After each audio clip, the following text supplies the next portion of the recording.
इससे पहले कि हम शुरू करें, बस एक पल निकाल कर हमारे काम को सपोर्ट करें।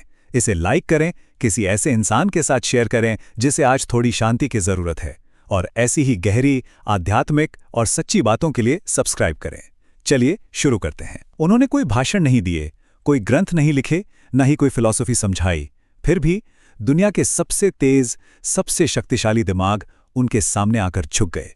ये कहानी है नीम करोली बाबा की, वो संत जिन्होंने दुनिया को शब्दों से नहीं बल्कि सिर्फ अपनी मौजूदगी से बदल दिया।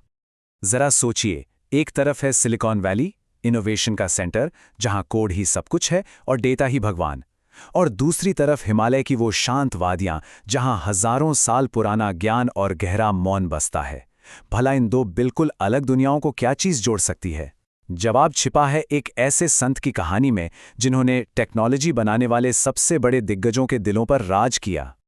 देखिए, एक तरफ वो डिजिटल दुनिया है जो एल्गोरिदम्स और एम्बिशन पर बनी है, जहां हर पल कुछ नया करने की होड़ है, और दूसरी तरफ एक ऐसा इंसान जिसकी पूरी जायदाद बस एक कंबल और एक लोटा थी।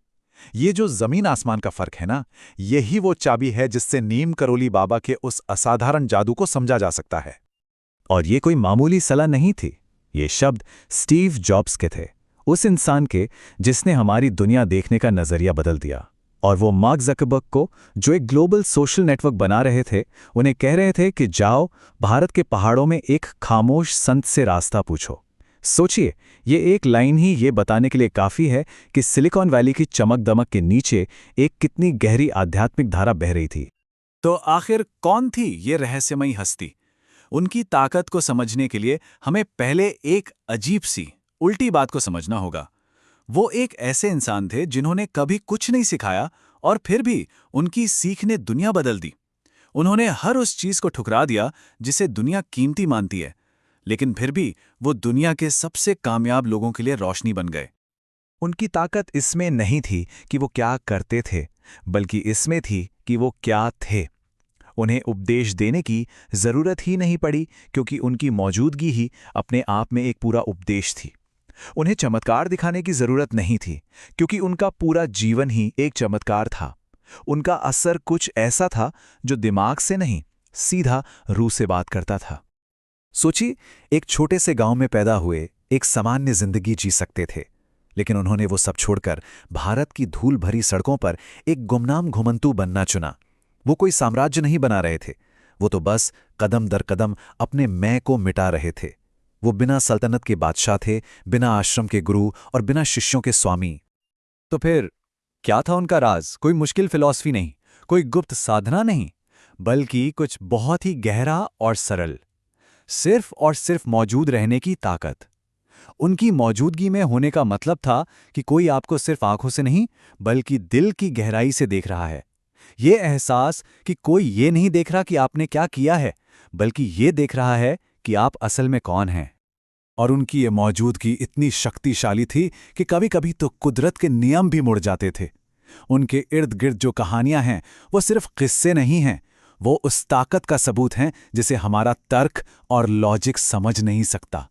ये वो कहानियां हैं जो हमें सोचने पर मजबूर करती हैं कि क्या क्या मुमकिन है, और हमें उस असाधारण पर यकीन करने का न्योता देती हैं। जरा इस कहानी पर गौर कीजिए। एक नौजवान है, दिल में घोर निराशा लिए उस खामोश संत के पास आता है। उसका भाई एक दूसरे देश की जेल में बंद है, उसे मौत की सजा सुनाई जा चुकी है, किस्मत का फैसला हो चुका है। इससे पहले कि वो लड़का एक शब्द भी कह पाता, बाबा उसकी आंखों में देखते हैं और कुछ ऐसा कह देते हैं जो नामुमकिन लगता है। तुम्हारा भाई ना सिर्फ आजाद होगा, बल्कि वो एक पूरे मुल्क पर राज करेगा। और फिर ठीक वैसा ही हुआ जैसा उन्होंने कहा था। इतिहास का पहिया घूम गया, एक जंग हुई, एक नया देश बना, और वो कैदी जिसे मौत की सजा मिली थी, शेख मुजीबुर रहमान, बांग्लादेश के पहले राष्ट्रपति बने। ये कोई तुक्का नहीं था, ये उस ताकत का सबूत था जो देशों की तकदीर बदल सकती थी। और फिर वो कहानी है बुलेट प्रूफ कंबल की। एक ऐसी कहानी जो बाबा के अपने भक्तों के लिए गहरे प्रेम को दिखाती है। एक गरीब बुजुर्ग जोड़ा, जिनके पास देने को कुछ नहीं था सिवाय अपने इकलौते कंबल के, वो रात के लिए बाबा को दे देते हैं। रात भर उन्हें बाबा के कराहने की आवाज आती है, जैसे उन पर कोई हमला कर रहा हो। सुबह बाबा वो कंबल लौटाते हुए एक अजीब सी बात कहते हैं, इसे खोलना मत, बस गंगा में बहा देना। 1 महीने बाद उनका बेटा, जो फौज में था, जिंदा घर लौट आता है। वो बताता है कि एक रात जंग में उसकी पूरी टुकड़ी पर गोलियों की बौछार हुई। सब मारे गए सिवाय उसके। और ये वही रात थी जब बाबा के पास उनका कंबल था। ऐसा था मानो बेटे पर चलने वाली सारी गोलियां बाबा ने उस कंबल में अपने ऊपर ले लीं। तो इन अविश्वसनीय घटनाओं को हम कैसे समझें? जवाब किसी गुप्त तकनीक में नहीं है, बल्कि होने की एक अवस्था में है। उनके चमत्कार कोई दिखावा नहीं थे, वो तो बस परमात्मा के साथ उनके गहरे जुड़ाव का एक कुदरती नतीजा थे। उनकी एकमात्र सच्ची शिक्षा थी उनकी उपस्थिति, उनकी प्रेजेंस। एक ऐसी अवस्था जहां मैं यानी अहंकार पूरी तरह से घुल जाता है और सिर्फ बिना शर्त वाला प्रेम बचता है। वो इस बात का जीता जागता सबूत थे कि हम अपने विचार, अपनी कामयाबियां या अपनी दौलत नहीं हैं। हम तो बस शुद्ध चेतना है, शुद्ध प्रेम।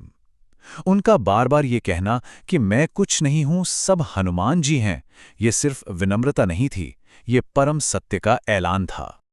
उनका पूरा दर्शन, उनकी पूरी फिलॉसफी बस इन 3 सरल बातों में सिमट जाती है। ये कोई मुश्किल नियमों की किताब नहीं है, बल्कि आज़ादी का एक सीधा साधा रास्ता है। वो ये नहीं कह रहे थे कि दुनिया छोड़ दो, वो कह रहे थे कि दुनिया में रहो, लेकिन प्रेम से रहो। वो दिखा रहे थे कि जब हम हर काम प्रेम से करते हैं तो बाकी सब कुछ अपने आप सही जगह पर आ जाता है। लेकिन सवाल उठता है कि गुजरे जमाने का एक खामोश संत हमारी आज की इस शोर भरी भागदौड़ वाली दुनिया को क्या दे सकता है? जवाब है सब कुछ।